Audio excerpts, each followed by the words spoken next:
Welcome back, everybody. This is episode 13. So we're really excited to have you guys back. We actually recently found out we had an extra few episodes left. So this is a fun surprise. We've been wanting to bring Rita on for a while, so we're excited to have Rita here as our guest. But before we get into it, I just want to talk about a couple things that are going on in the community that we'd like you guys to know about first. So make sure you check out our last episode as well, because we were in a little bit of a hiatus. So we'd like for you guys to make sure we talk about everything, our accomplishments this year with BSF, all the things that the community's been doing. So that's a really fun episode just to catch up. Upcoming, we have Mi Casa Su Casa on August 8th. I fear, though, that once this has dropped, it will have already passed. So check out the photos from that, though, because it'll be an awesome event. There'll be more coming next year. This is a crucial event. I just want to shine a little bit of light really quick on for South O and how this is affecting larger Omaha business. It's really a catalyst for this economic growth that we're seeing out of South Omaha. We're uniquely positioned, our community, to impact the economy with our population growth, as we've talked about, since by 2025, 2050, we're estimated to be over 500,000, and nearly 25% of Nebraska's population. So keep your eye on events like that happening in the community. I know Rita's always at these events, so, it's pretty cool. Governor's Summit on August 14th. BSF is a big part of that. Just stay on the lookout for different things coming out from there. A lot of community leaders will be there. Shout out to some of our partners, LOSA, LEDC, Woodman Life, Methodist College, Clarkson College, CHI. This is the first Governor's Summit, so it's amazing to see our community representing such a large piece of what the future of Nebraska is going to be.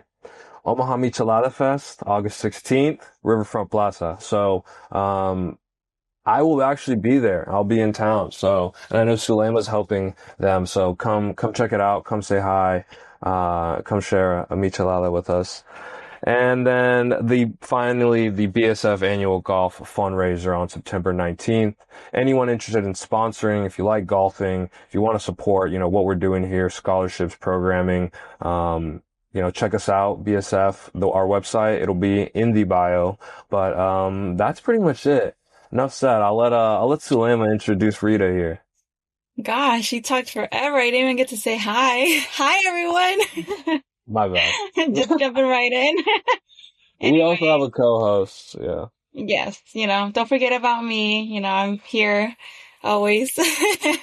Anyways, we are here today with a new guest. Her name is Rita Rodriguez, and she is a bilingual media specialist at OPPD. That's Omaha Public Power District, and she's also the founder of Monarkia Institute, or Monarkia Pageants as well. She's been working with energy, media, and on the radio for over 10 years. She has a degree from Bellevue University, a BA in communication arts, and yeah, it's just really been, awesome to have someone like Rita here as a guest star.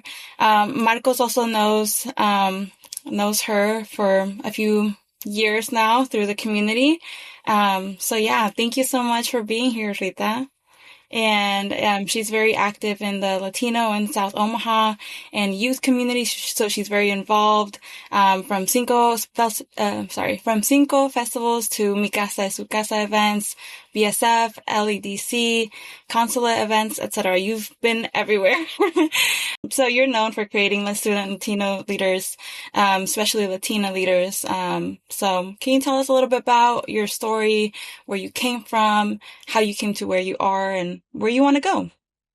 Yeah, definitely. Thank you so much for having me. I feel nervous. Like you say, why not? I definitely do. Cause a lot of the times, we don't get to talk about where we come from, what we do, or the specific questions. But I definitely like to have conversations, and I also like to whoever listens to or sees the episode.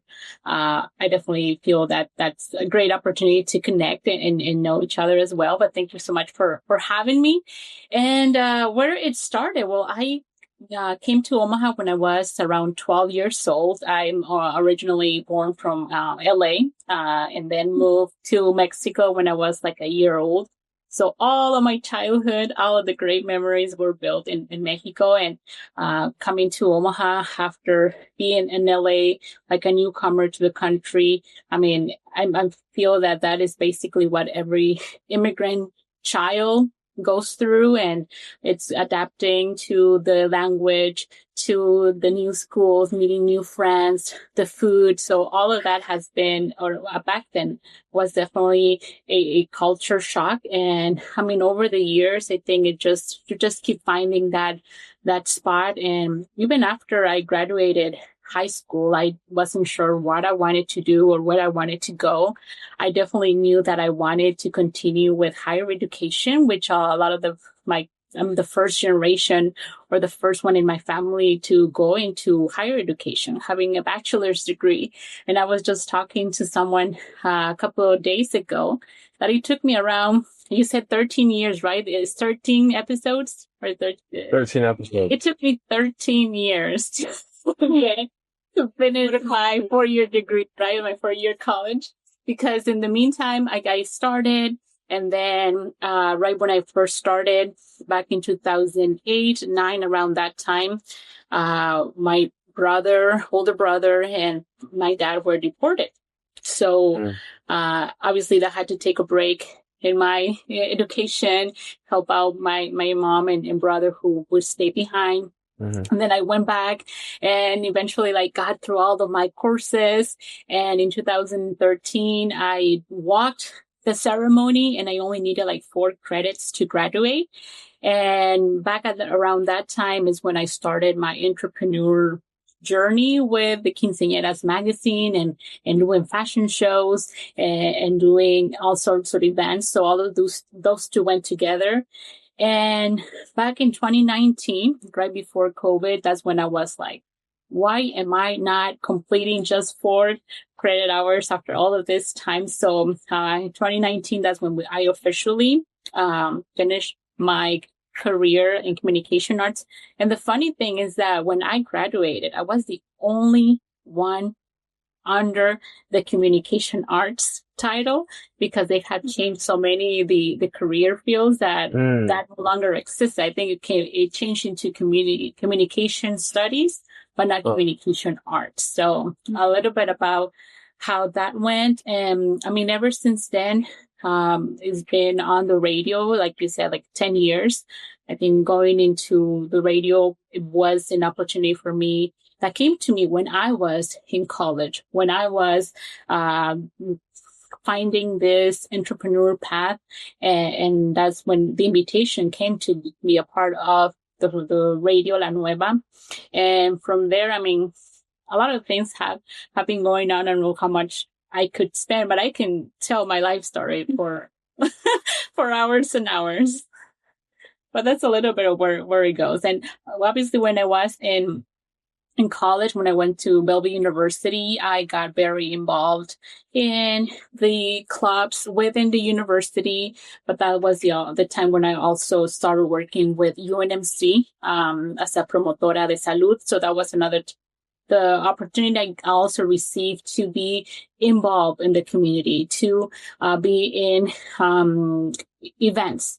That's when we also did a TV show that focused on tobacco prevention. And around that time was also when Omaha passed the no smoking indoors law. That was a part of when that change happened. A lot of angry people back then when that happened.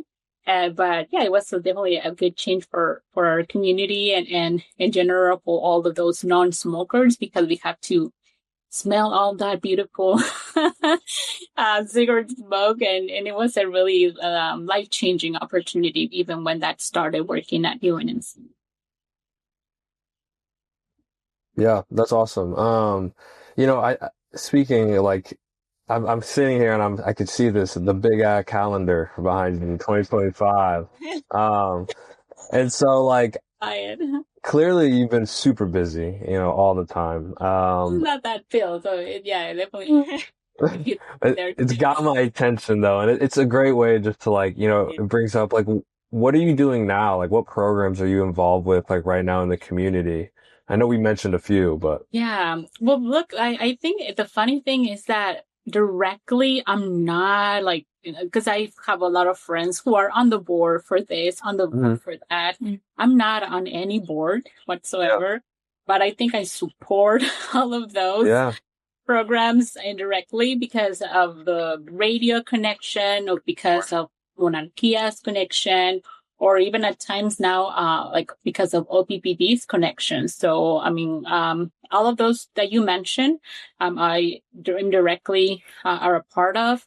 And I think I don't feel that there are any new other than the ones that you currently speak, but I'm always in a way of like connecting with new people. Like if I get invited to, I'll go. Like I've always been that kind of like, I'm interested in everything. But at the same time, I hope I can bring something to the table for all of those organizations or events. No, absolutely. I think that like you also serve a very unique role in the community outside of just like, helping out everywhere, but as the first bilingual media specialist, right, at OPPD, I think that's like really cool because it's actually feels like it signifies something larger, like a bigger change in the workforce, like a need to be able to communicate to like Latinos in their language, right? All these immigrants. So I just kind of wanted to like hear from your perspective. What does this mean? What do you think this is going to like mean for the future of the workforce? Well, I definitely think this is progress. Like I know there have been a lot of changes within the year because of like the new government, which I don't want to go into because I really don't know much, but I know there have been parts where they're cutting that, doing that for our community, like serving them in their language or customer owners for. So when I first came in OPPD, I came in with the same mentality when I started in the radio, like serve people, serve our community, serve our customer owners in their language they prefer.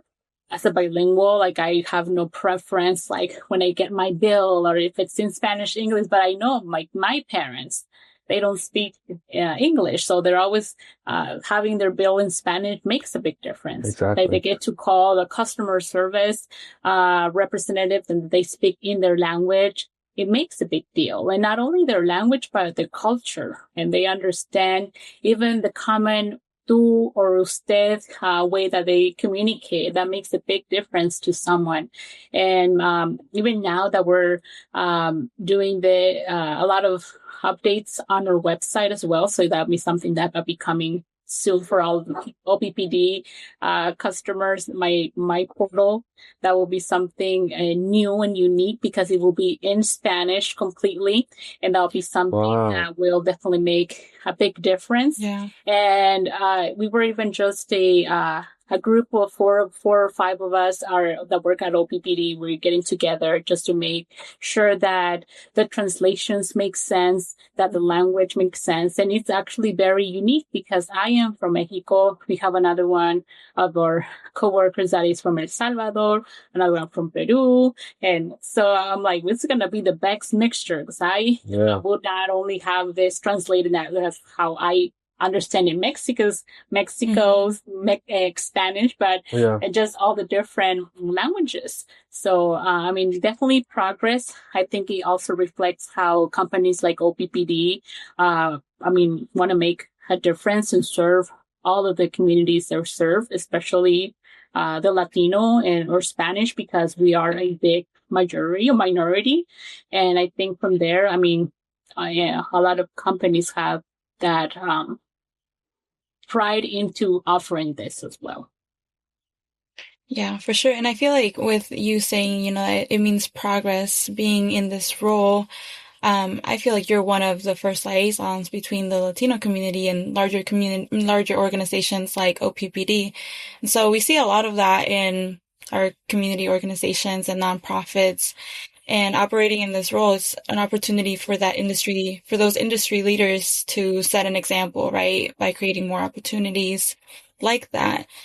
So I want to know, how are you navigating this space that is relatively new to Latinos? Because like you mentioned, I feel like there's this like little small changes that are being made to OPPD, like the website and the language that is being included. Like, how are you navigating this space that is so new to Latinos? Well, I think it definitely something new, and I think it's also exciting for that being said, because we're living in times where we are being taken in consideration, and we are giving either, like you said, like that, a seat at the table. And I know it is a hard sometimes coming into these spaces, and like what you bring to the table, it doesn't matter. And I think it does matter when they take they see you as the person who knows about it, and they trust you, and that's how I feel at my position right now, that they trust what I bring to the table, that they trust if I need to make something in Spanish, and I bring, and they trust that what I bring is going to make a big difference. So that's just something that, and I feel that at the end of the day, we also have to believe it. Because if I was at this position, but I didn't believe I deserved to be there because I worked this hard, I think that wouldn't be the same as it is now, that I think that I bring a lot to the table, and either being bilingual, bringing all, like, I feel that we also should keep that, how can I say it? Like, be proud and know that you're there because you deserve it. And I think initially when I first got the job, I was having like this imposter syndrome type of. Oh yeah, we love talking about that. I was like, oh my God, what am I going to do? Like, what I need to do is, because I worked in radio for so long, like 10 years. And even going into my job interview, I was like, oh my God, I haven't been in a job interview for like 10 years. Yeah. But it's just like believing in yourself, and in believing that what you bring into the table matters. And it's an exciting time because it is happening. And if the companies are supporting this, I mean, we should continue and doing the best we can. Absolutely. I'm going to kind of like switch, like we're going to come back to the whole like Latinas in the workplace, but I'm curious, your experience in the radio, you just said it, right? You hadn't applied for a job like 10 years. You've done it for so long. We're seeing this like change in media, rise of podcasts, new forms of media. I think even podcasts have changed in the last like 5 years. But how do you feel about this like shift, right? Like, I think people see it like different cuts happening across like, from radio to, even television. I mean, we just lost the Tonight Show. One of those got cut too. So what do you think about that and the way people are changing the way they listen to content?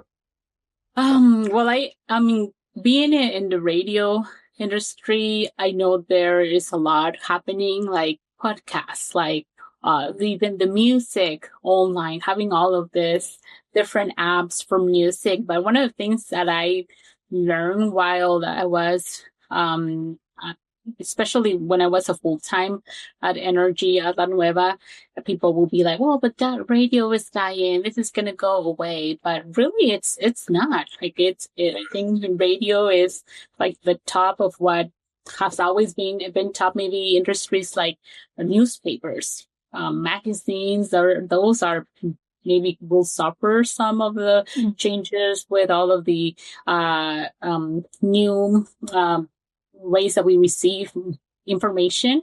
But I think radio in general has stayed there and it's going to be there for long, because even if I go back into the difference that I was at La Nueva, like we do have the other English stations like Sweet 98, like Power.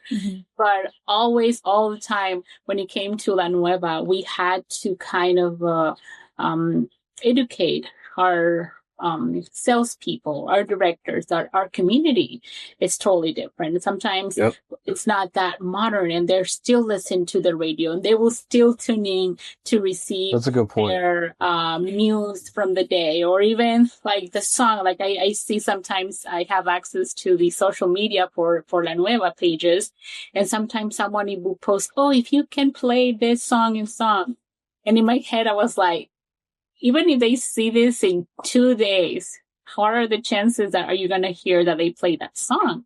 That's how they, you can just go on internet or any of your apps and play yourself, but it's just the meaning of like, oh, I requested this song, or I spoke to call the radio and I asked for my song. So I think like our community, or at least our culture, we're still like whole school in that sense, and when I receive that, I think like podcasts and all of these coming, like I think that's great because it's a more intimate way of communicating. Like you with we have the show Echando el Chal, which is a project that we started almost over half a year ago, and it's recorded, and so it's like a show that people will see what we do.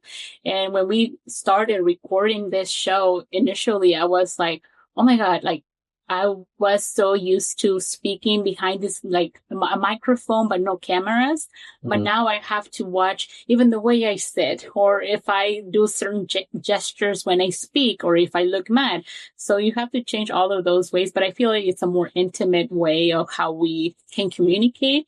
And also I think it's great because now you don't have to have a big platform to get to a lot of people or spread your word, your message, because sometimes I feel that we had to have a radio to get that message out or communicate or have this channel. But now with how easy it is to create a platform or a podcast, I think it's even better for anybody who wants to spread the word or have something important to say and educate. I think it's a great opportunity and great times that we're living at the moment. But I think that radio definitely is still a big mean of just getting all of that information and music, entertainment, at least for the Latino community.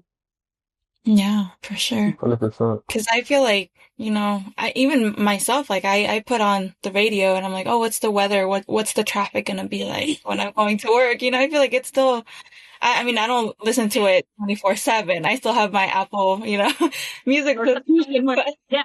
Even sometimes when my phone dies and I have to drive back home, and then I'm like, oh, I'm going to the radio, and just like going through the different channels, and like, oh, this one is playing a good song. Oh, but what the other one is doing, and then you're just like going forth on the channel. So it is like, I mean, it will still be there for a while. It is changing, but I think it's still very strong in certain communities for sure. Mm-hmm. Yeah, well, I also wanted to touch base on, I feel like you've been in different spaces where you've had different opportunities to grow as a professional. And I feel like as a Latina, I feel like that's always, I mean, you mentioned imposter syndrome, which we've talked about in a lot of our episodes, actually. So I just wanted to know, like, what kind of obstacles did you face in the workplace as a Latina? Because I know there's, places like at OPPD where you might feel like, oh, I'm the only Latina. Or for example, me at my job, I'm the only Latina. So can you touch a little bit about that? I think that for me, well, or at least in my experience, initially, even when coming, like I mentioned, when I first came into La Nueva, I was the first female to be hired to be on air on La Nueva. And even at that time, it was a bit interesting how things went, because as the female, and I don't think it exactly happened this way, but even as a female, some of the comments that I will listen to was like, oh, how is she talking differently? How she communicates, or I know a lot of the times, like, and it really depends on what you listen to, but I had experience from like, other radio stations from over, because I listen to a lot of outside radio, like radio in Mexico or in other states. And sometimes it's like the girl, gets to be like the goofy and the sexy and the one that doesn't say anything smart. And I didn't want it to be that person on air, because that's not me at all. Like if I say something, it's because either if it's funny or it's smart. I have all of this time, I have also educated myself to speak the best Spanish that I can. Like if I don't understand a word, I figure it out. I Google it. What does this mean? So I think initially it was like just people trying to prove like what am I gonna say? Like why am I there? And those were just like comments I heard from either like coworkers or even like people when they were commenting or messages like, oh, what did she bring to the table? Like what did she do? I think in that sense. And then the other situations that maybe just the industry that I'm in, like even when it comes to talking about modeling, when I get to talk about, oh yeah, I have it's Monarkia, it's a modeling school. It's like, well, what did you like? They always feel, or I always feel that people think that it's like very like, it doesn't matter. Like this, we're just playing, that it's just joke. And that's easy. Like it's so easy. Like, oh my God, like, what do you do there? But we're like, well, we do all of this, and it's like extreme sports. Like you said, like the pageant is like the most extreme sports that I know because it takes a lot of practice. It takes a lot of like learning, even like try walking in those hills for hours when you're in competitions. It's a extreme sport. So I don't think necessarily as a Latina, but even, well, maybe in the radio sense, but even just the industry. And I think that there might be a lot of Latinas out there that they might feel the same way. Like depends on the industry.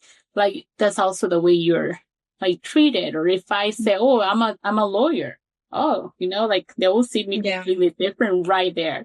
But if I say, well, I work in radio and I have a modeling studio, like, I feel like I sometimes get looked over just because they don't understand the, at least the impacts that we're making in our community.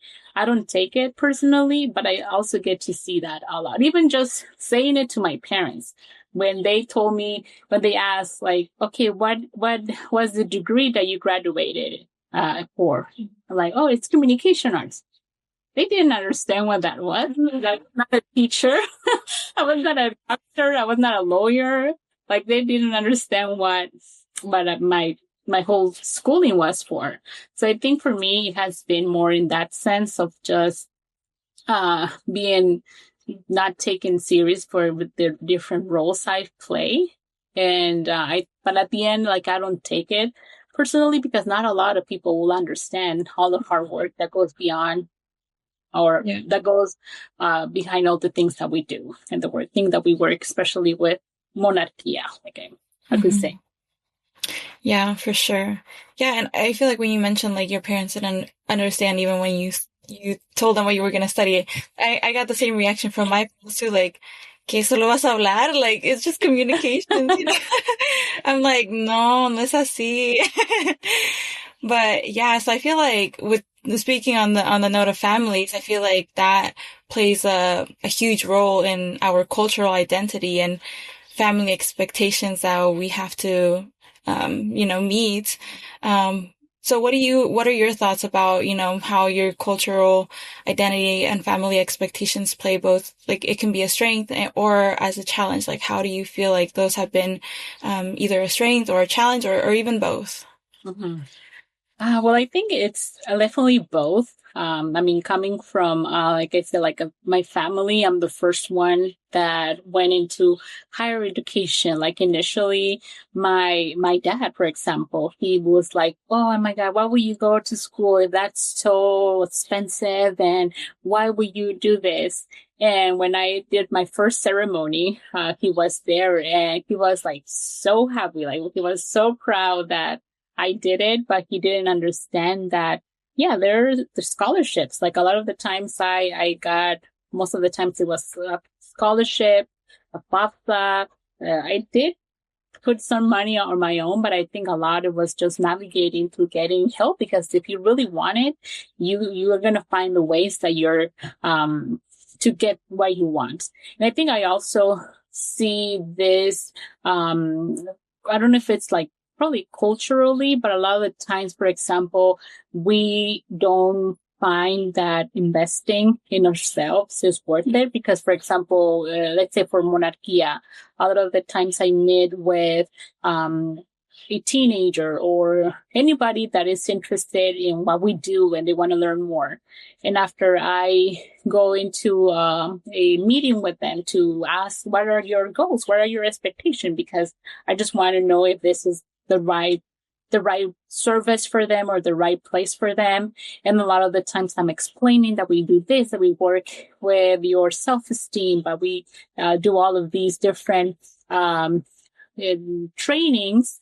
And one of the first questions that I get is like, oh, is this cost anything? And I said this before to somebody, it's like, when they say that, my insides are like, because I'm like, well, are you going to go to a nail technician and ask her like this nails on the phone that they look so cute? Are you going to say, does this cost me anything? Well, yeah, it is a service. So I have to my part of my job is to show that this is worth it, but you're investing in yourself. Because a lot of the times I feel that there's the limitation culturally that if we spend on ourselves, it's not worth it and we're just wasting our money. And I think sometimes that might be the same situation when parents don't believe that kids should go into higher education because you're wasting your time. But I think at the end, this could be like the good thing. Or the bad thing could be like you don't feel supported by your own family. But I think like if you're that rebel that you don't like to hear no, you're going to do totally the opposite and find a way to get it because that's what you want. So I think that there might be some limitations just because of the culture that we were not told that we deserve the world and we just came here to work and that's it. So, but I think that each individual can find the strength in themselves to go for what they want and what their dreams are. Yeah, absolutely. Thank you for that. It's very inspiring. Yeah. So we got a little less than 10 minutes here, so I'm gonna jump a little bit ahead, not too far ahead. At the core of what we're doing here, BSF, we really value like mentorship, passing down knowledge. I mean, that's what we're doing here, right? With this podcast. So, I'm curious just to hear, like, what kind of advice are you wanting to leave, like, Latino students, first generation students that are listening to this, or just any student really, who might feel a little like unseen or discouraged in this, education system? You mentioned having to go find and get it yourself, but like, maybe what happens in between that, right? Going and doing that, like, how do they get there? Mm-hmm. I think the first for sure is believing in yourself. And I know it sounds like very cheesy and actually I have a tattoo that says believing you. Yeah. Because sometimes it's so hard to do it. And then the second I will say, to know that you matter, that we matter and that, you can, unfortunately, because of technology or connections, like now you can find resources faster than maybe back when I was a teenager, but don't ever just, don't lose career. If you're curious about a specific field, like I didn't do it when I was, in like a student, by doing job shadowing. I think that's so important because that way, if the job that or the career that you think you're interested in is really what you feel that it's going to make you happy. The other one is connect. Yeah, like find a mentor. Sometimes those might not be our parents because of like also the limitations that they had. But I think always finding a mentors or people that encourage you. And I'm sure there's going to be a lot of people out there that will want to mentor you and have a coach. So just don't make sure that you believe in yourself, that you matter, and that you have all of these different resources that you can take advantage of. And most of the time, people will be happy to help you, but just ask. Yeah. Mm-hmm. Yeah. So on that note, I just feel like, how I want to talk a little bit more about Monarkia itself, because I feel like that's like, a really big part of, like what you do. And so I just want to know, like, how are you empowering Latino youth? I know there's like, pageants that you do, but I feel like our viewers don't really understand, like, maybe they're just hearing like, oh, beauty pageant shows, like, but what does that look like in action? Like, what actions do those, or what consequences is that bringing to the community?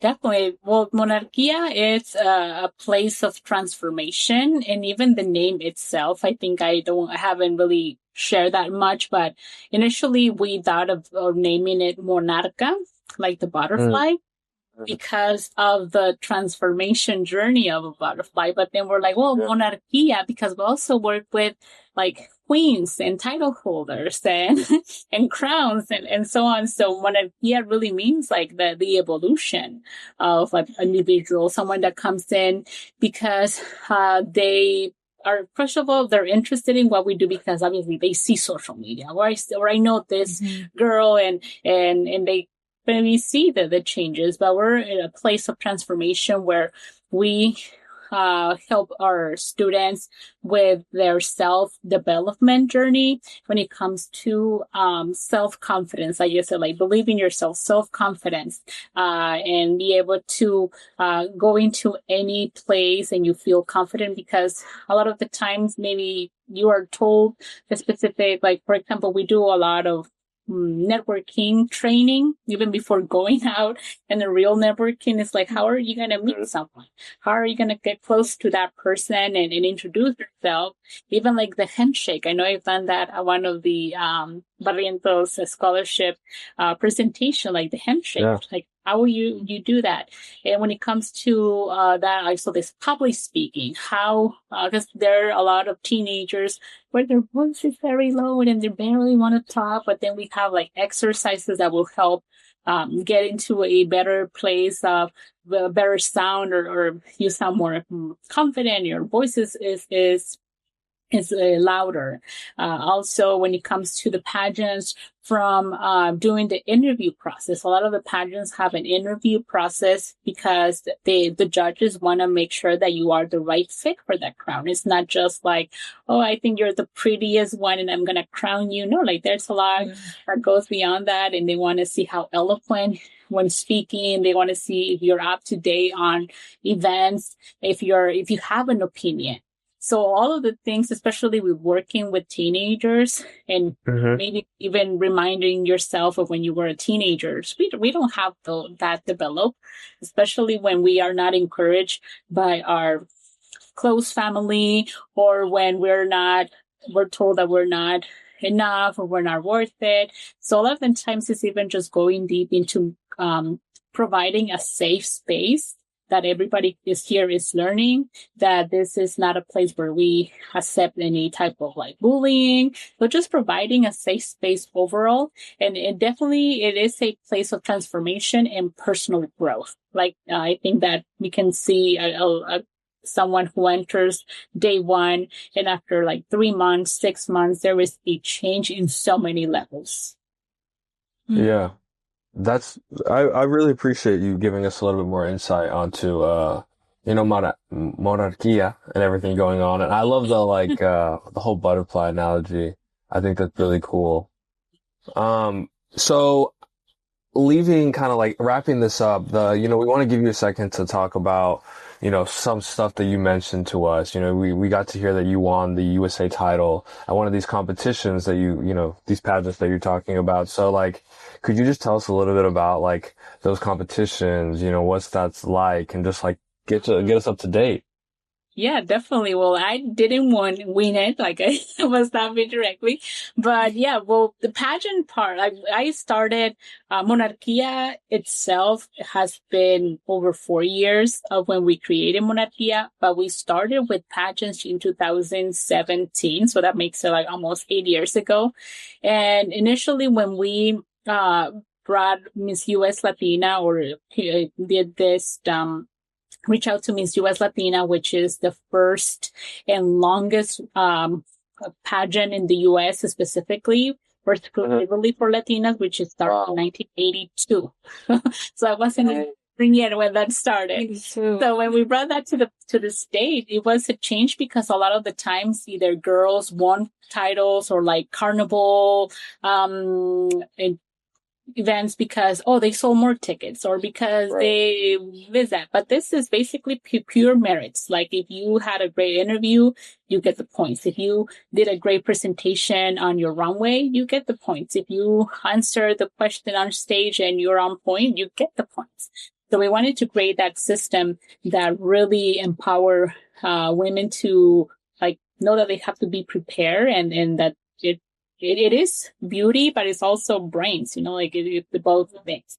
So all over these years, because of the same connections, like one pageant led me to another and led me to another, and getting to know directors from other states, it just creates a pageant family nationally. Because at the end of the day, it's like the same people that it's involved throughout the states through the different pageants. So this year we had two of our candidates. Well, one of them is Andrea Chaparro, which is the Inspirational Teen Nebraska title. And the other one is Melanie Mejia, which she also has been at a lot of the Mi Casa, Su Casa events. And we came back with her with the Miss Nebraska Latina title. So both of them have been through their national competitions. Wow. And with Andrea, back in mid-July in Denver, her competition took place, and she ended up taking the first place, which was the Miss Inspirational Teen USA title. And a lot of the work that went behind Andrea's win, it was her, obviously her hard work, and that she had a message from the beginning of why she wanted to do the title. She is great at public speaking, even before we met her, even just helping her with a few tips with instructors that help her to better develop her message. To if she has a question on stage, like how would she bring her platform, answering the question, but being like strong at the end. So all of those things are while we work with the girls. So Andrea is the first Inspirational Teen USA title holder from Nebraska. She'll be traveling to the Dominican Republic in February next year. Oh. But it's just and I feel very proud for her, for sure. And I really feel proud about the work that Nebraska is doing, because even I still hear a lot when we go out to those competitions. I still hear a lot of the comments from directors from like Arizona, Colorado, like, is there Latinos in Nebraska? I'm like, yes, of course. You're like, right here. Right here. There's a lot. There's a bunch of them. So I think even from there, it's like, I know it's not directly, but even at these national competitions, we're putting the name of Nebraska out there and the Latinos in Nebraska, because a lot of the pageants represent Nebraska Latinos. So it's a very proud moment when we get to take the girls out there and they have the sash that says Nebraska across their chest. Yeah, wow, that's awesome. So I grew up. Yeah. So I grew up watching Nuestra Belleza Latina. So I'm just like, oh my gosh, that's crazy. We have something like that here, because I feel like the other thing is, getting that awareness of the things that you're doing. And I feel like we have a little Nuestra Belleza Latina here in Omaha. And I'm like, oh my gosh, that's so crazy. It is. And actually, like, even talking to other directors, like, they start, even not other directors, but even if you look back into the pageant industry, especially like the Anglo pageant industry, girls who have won like important titles, like the Miss Nebraska USA, then she won the Miss USA for the Miss Universe pageant. Like, she started when she was a teenager.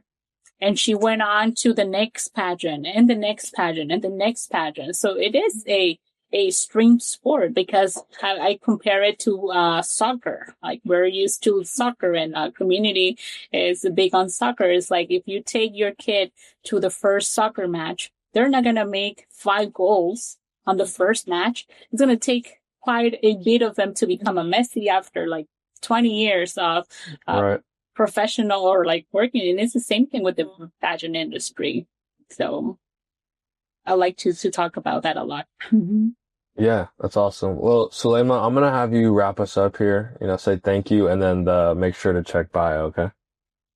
Yeah. Well, thank you so much, Rita. I have, personally been wanting to get you on here for a while now. So I'm just like, oh my gosh, I'm so glad we finally did it because I just, I feel like you work in really unique niche areas that not a lot of people know exist here in Omaha. So thank you so much. It's been a privilege getting to talk to you, getting to know a little bit more about your story. So thank you so much again, Rita. You have made episode 13 unique and yeah, so thank you so much. Oh, thank So yeah, go ahead. Oh, sorry, go ahead. No, thank you so much for having me. And I mean, everything aligned for it to be today. So Oh yeah. happy. Yeah, we're so glad it did. So go ahead, make sure to check our bio for links for the upcoming events that we mentioned. The Governor's Summit, Omaha Michelada Fest, the BSF Golf Tournament, and Fiestas Patrias. So go ahead and look in the bio and for the links. And we'll link Rita's information, LinkedIn, Monarkia, all that stuff, so you guys can check it out. If you guys want to join a pageant, you know where to go. Of course. All right, well, thank you, Rita. Thank you so much, guys. Hello, everybody. So this is a new little section that we're adding here towards the end of the episodes. I wanted to do something cool with you guys, and I think we're going to go ahead and call this like the performance approach, kind of building on our name. I'd like to leave you guys with a quote and, relevant to like a journey that I'm going on and my interpretation of it. And so I believe that like often our perspective in life is just it's everything, and that these pieces of wisdom that people hand on to you can really expand your worldview, and has really helped me achieve my goals. So hopefully you guys can use these as either positive affirmations, philosophical North Stars, or even just as a way to like reflect on the way another individual may interpret their journey of life. So I think we can understand others better this way and just ourselves. So the quote that I have chosen for you guys today is, "A journey of 1,000 miles begins with one step," which originated from a Chinese proverb. The reason I want to leave you guys this is because I used to have it on my wall as a quote growing up, right in front of my bed. My mom made me put a quote for some reason on my wall, but I got to choose which quote. And so I don't know why I chose that one, but it was a great message as I was growing up, as someone who's always been a dreamer, whether it was, wanting to become a black belt, be a professional football player at some time, becoming a high school class president, or even just acting and now becoming a director. I think that this has been like really big for me in every step that I've taken along the way. The BSF president, Tony, and I always talk about, you know, my big move to New York and like what that meant. And I think that there's been some items that Tony and I talked about where I'm like, this would be great to share with you guys. So I think that this is a big reason why I wanted to share this. And to expand and to finalize this little portion, I think that each goal that I had, wanting to get a black belt, becoming a professional football player, could be interpreted as mini journeys, but I think it's all just part of one. So if you feel like you're going through different phases, different paths to get to where you're really going, each one does lead to the next. And I found myself sometimes frustrated with feeling like maybe I was restarting my journey often, but I don't think that's an effective way to interpret it. I think you realize that every single step is the journey itself, and that this 1,000 miles thing is symbolic. Each step should be the goal, and that's just as important as the first step. So I think as long as you take your first step, okay, and as we're talking with all this stuff and the imposter syndrome, everything, just don't become discouraged if your step doesn't make sense to maybe anyone else around you, or even at the time you feel like you're taking a few steps back. I think the biggest thing to consider here is just intention. Every step you take, make sure you're taking it with an intention, and you will finish the 1,000 miles.